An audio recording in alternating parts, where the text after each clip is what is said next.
Good morning, laboratory booking office. Oh, good morning. I'm interested in booking your lab in March. Would that be the science laboratory? Yes, that's right. And in March, you say? That's right. Do you have any specific dates yet? Yes, we do. We'd like to reserve the lab for 2 days, actually. Okay, But they're not consecutive days. There's a break of 3 days in between. that shouldn't be a problem. At the moment, we're looking at 5th of March and 9th of March. Okay, let me just check those dates for you. The 5th is okay, but I'm afraid we already have a booking on the 9th. I see. We could actually do either side of the 9th, so the 8th would be possible, as would the 10th. Does that help at all? Yes, I think it would be better to have a little more time in between the sessions, rather than a little less. So I think we'd like to go for the 10th. Okay, that's fine. And I'm assuming you'd like to book for the full day on both days? Yes. And you'll be arriving at 9, will you? Actually, we'd like to begin a little later at 10, but we'll be staying until 6. Okay. And could you tell me what time you'd like to take breaks? Yes, we'd like to take a 15-minute break at 11:15, a lunch break from 12:30 to 1:30, and a 30-minute break at 3:30 in the afternoon. Okay. And sorry, the morning break is at what time? 11:15, please. Okay. Can I just ask how many of you there will be? You know we can't have more than 12 people in the lab at any one time. Yes, I do. Actually, we're just under the limit. There will be 11 of us. Okay, that's fine. So would you like to go ahead with this booking? Yes, we would. Okay, so can I just take your name, please? Roger Jamieson. Is that Jameson? Actually, it's Jameson. Okay, sorry. And could I also take a contact number for you, Mr. Jameson? Of course. That's 0476376580. 0476376580. That's right. Okay, thanks. Just a couple more things I need to check with you.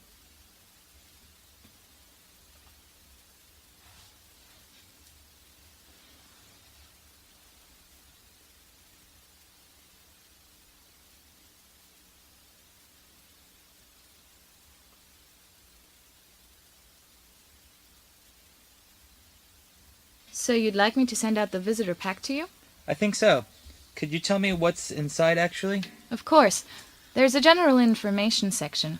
You know, all about the lab, some background information, and the facilities available. Also, there's a section on safety, of course. There's also a map showing where we are and how you can find us. And also the prices are included in that. I see. Well, yes, that would be very useful. But could I check a few of those items with you now? Yes, of course.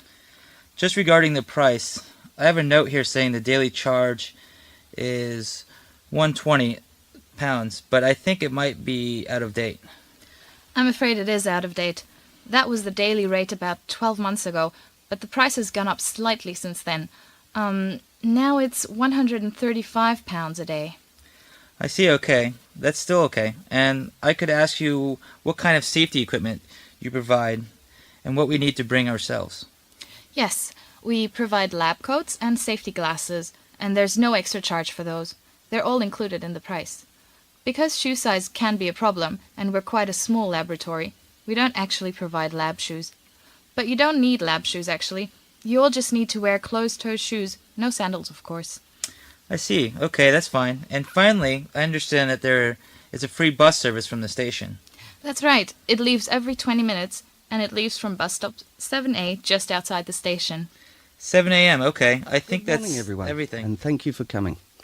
I know for many of you that there will be very little new about the content of this talk. But as I'm sure you all appreciate, we feel that in the interests of health and safety, we are obliged to go through the safety guidelines for using the laboratories. I would like to start by saying that of course the university would prefer not to expose you to any risk at all in the labs, or anywhere else on the campus. However, for you to become fully trained scientists, you need to be aware of the full range of laboratory techniques in use. Some of these can, if they're not conducted correctly, can be hazardous. If they are carried out following the safety practices we have in place, they should not present any safety problems. I'm going to divide the talk up into the following sections: personal safety, lab equipment, chemicals, biohazard waste, and finally cleanup. So, first on the list, personal safety. Now, you have a full list of safety measures in the handout, but I need to draw your attention to some points in particular. The first of these is footwear. You may be surprised at the number of people who try to come into the lab wearing sandals in the summer months or backless shoes. Of course, nobody does this on purpose. People forget, or they simply just want their shoes to match whatever they are wearing that day. We understand that it can be a nuisance, but not wearing sensible shoes can be extremely dangerous, so please always be careful on days when you need to go into the lab. Alternatively, you may like to invest in a pair of lab shoes. The other point I need to highlight with respect to personal safety is the need to look after yourself when you're in the lab. By this I mean it's far too easy to get engrossed in your experiment and not to notice the passing of time. You need to take regular breaks in order to stay fresh and alert. You know, it's a little like mountain climbing. The vast majority of accidents occur on the way down, and so it is in the lab. The vast majority of accidents occur late in the day when people have already spent numerous hours working. So keep an eye on the clock. Schedule regular breaks for yourself into the program. Okay, moving on to lab equipment. I'd like to highlight 2 points here. Firstly, people who keep clean and tidy benches are far less likely to be involved in accidents. So keep your bench clean and tidy at all times. Clean up any spills immediately, but also please keep the communal areas clean and tidy too. Any glassware containing chemicals that you need to leave in the communal areas under the fume hoods must be clearly labelled with your name, course code, and the contents of the container. Failing to do this is not only inconsiderate for other lab users, but can also be extremely dangerous. Secondly, this may seem like a small point to mention, but it does happen far more often than we would like. And it is the occurrence of people cutting themselves when looking for glassware in cupboards or drawers. Please do not rummage through the storage areas quickly in your eagerness to push on with your experiments. There may be sharp objects inside, of course, or the glassware can simply just break. It seems like an obvious point, but as I say, it does happen, so please take care.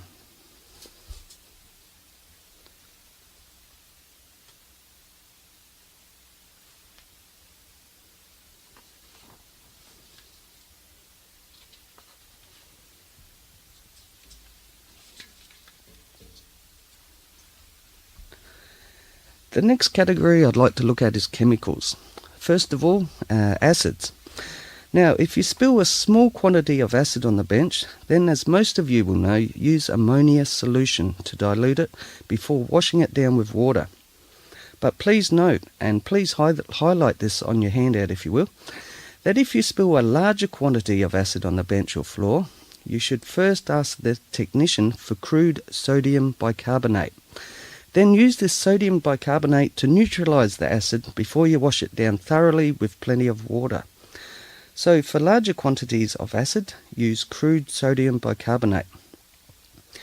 The other substance I'd like to mention is mercury. Again, if you wouldn't mind highlighting this on your handout, mercury from broken thermometers does present a special kind of hazard. And again, as you know, the vapour from spilled mercury does present a long-term hazard, and we need to be very, very careful on how we clean this up. Now, no matter how much time you have spent in laboratories previously, we really do not want you to attempt to clean up this kind of spillage yourself. The danger is not only that you may come into contact with the mercury, which of course it goes without saying you must never do, but also that you may end up breeding the mercury rather than actually cleaning it up. So the thing to do immediately in this situation is speak to the technician. I have to just say again, please never attempt to clean up the spillage yourself. Please never feel so embarrassed about the accident that you try to sort it out yourself. Speak to the technician immediately and he or she will take control of things from there. Okay, I think that's all on mercury. Let's move on to the next category, which is biohazardous waste. Of course, all biohazardous waste needs to be disposed of correctly and it will be autoclaved by the lab technician. But please remember to place the waste in the right location. Solid waste needs to be put in the bleach bucket and liquid waste needs to be put on the tray marked waste to be autoclaved. Please do not leave waste near to the designated areas if the waste area happens to be full. This can very occasionally happen during busy periods. Again, contact the technician, they will make space and then you can leave the waste in the correct place. Just a final word then on cleaning up at the end of your lab session. 3 things I'd like you to highlight. Please be careful to place pipettes in the appropriate waste container. Second, please leave microscopes with a low power lens in place. And finally, never, no matter how much of a hurry you may be in, never forget to wash your hands thoroughly with antiseptic soap and water before leaving the lab. Okay, many thanks for listening. If you have any questions, today we're going to look at a sensor which is helping doctors to measure blood pressure inside a person's heart. So let's have a look at the sensor, or rather a blown up diagram of the sensor. As you can see from the scale indicator, it's no bigger than a grain of rice. And as you take a closer look at the components, you'll notice that there seems to be something missing. Of course, the device contains no battery. Sorry, so are we to assume that this sensor is implanted into the patient? That's correct. The sensor can be implanted into either the aorta or the left atrium. Sorry, and is it a permanent implant? Yes, it is. So the sensor is sending out signals constantly from the patient's heart. I mean, blood pressure data. No, it can't do that. The device is triggered when scanned. So it's implanted on a permanent basis, but it's only active, if you like, when it's scanned. Using a radio transmitter and receiver held close to the body is sufficient to activate the device and, if you will, to interrogate the implant. Isn't implanting rather a severe measure to take to get blood pressure data? Well, remember that this is not just blood pressure data. This is blood pressure data from inside the heart, and as always, we have to consider the alternatives. Currently, the only alternative is to insert temporarily a catheter into the heart via an artery in the arm or leg. And as we all know, this method is unpopular with patients because it is rather unpleasant, and it's not so popular with hospital administrators because it is quite costly, particularly since measurements need to be taken 3 or 4 times a year for many patients. And isn't this costly? Well, the initial figures look quite promising. The developers estimate that within a year the cost of production could fall by 20%, though at the moment they're not saying how that is going to be achieved.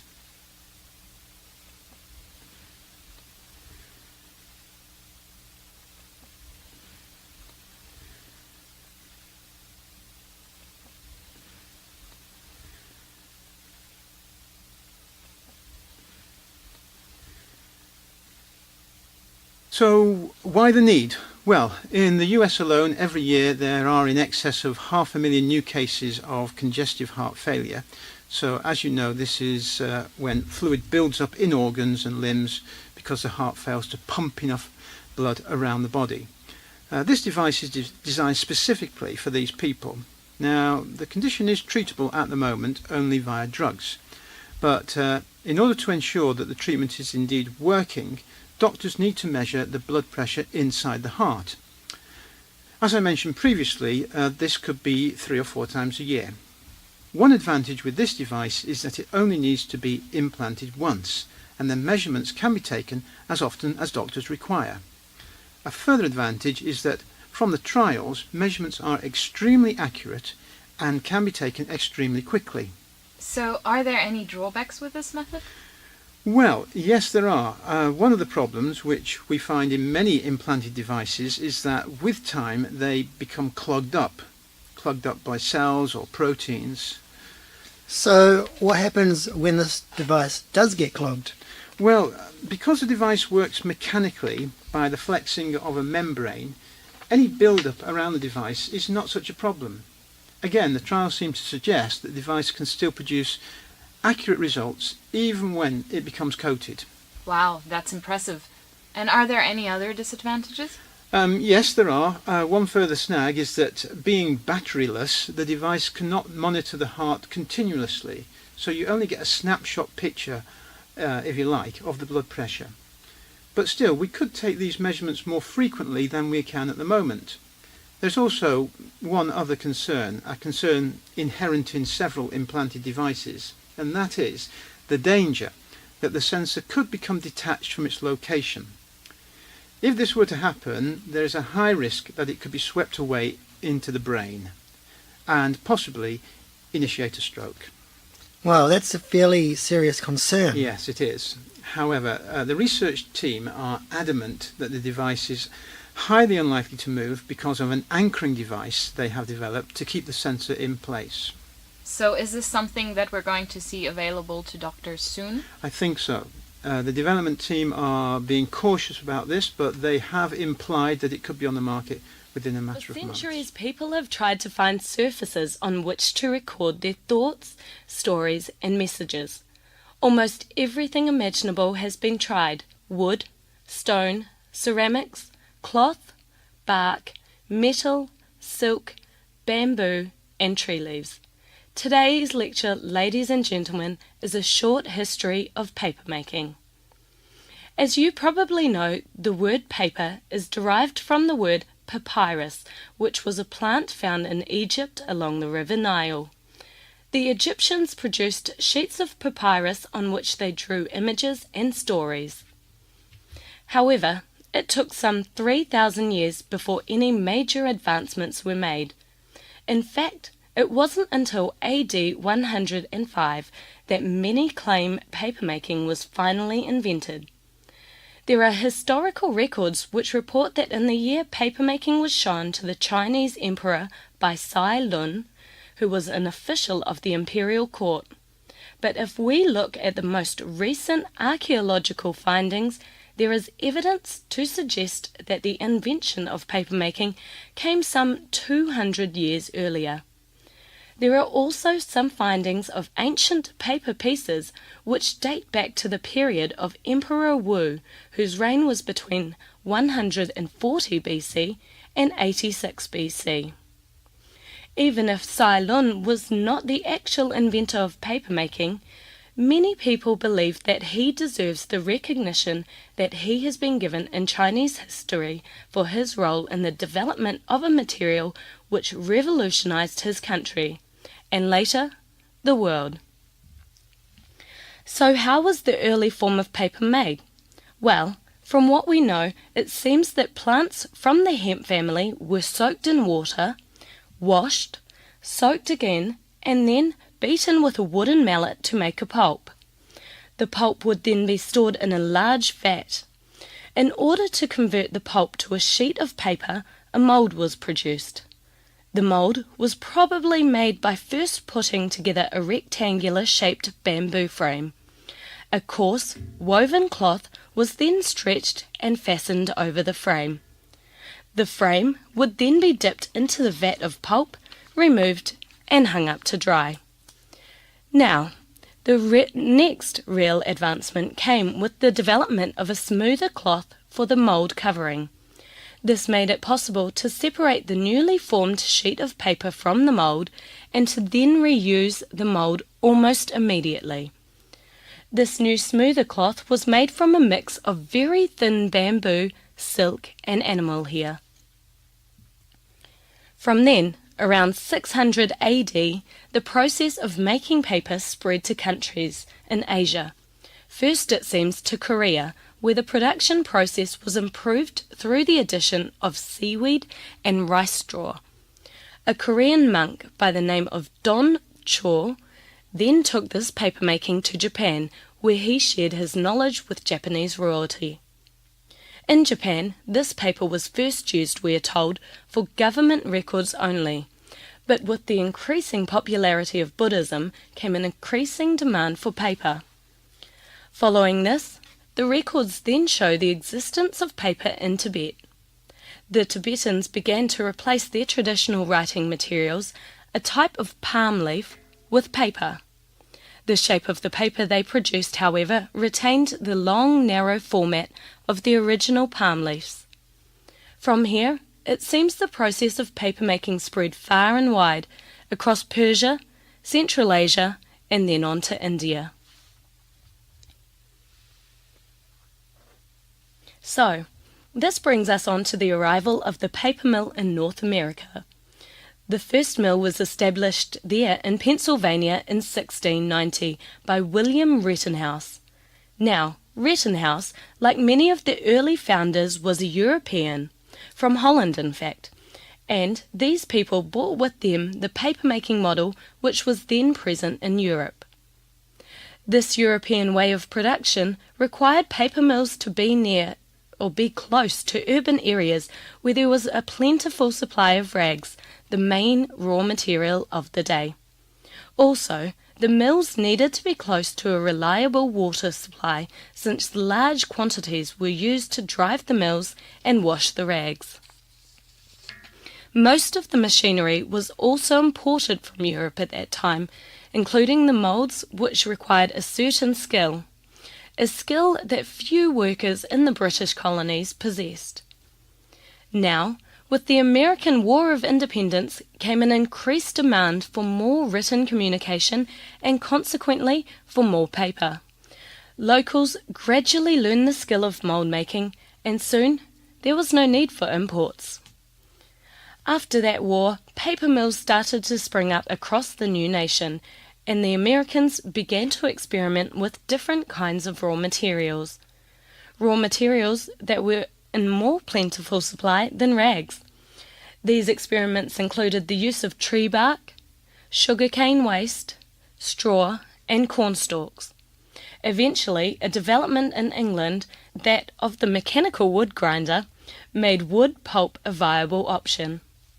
In 1863, the first newspaper to be produced in America from paper made from ground wood pulp was published by the Boston Weekly Journal.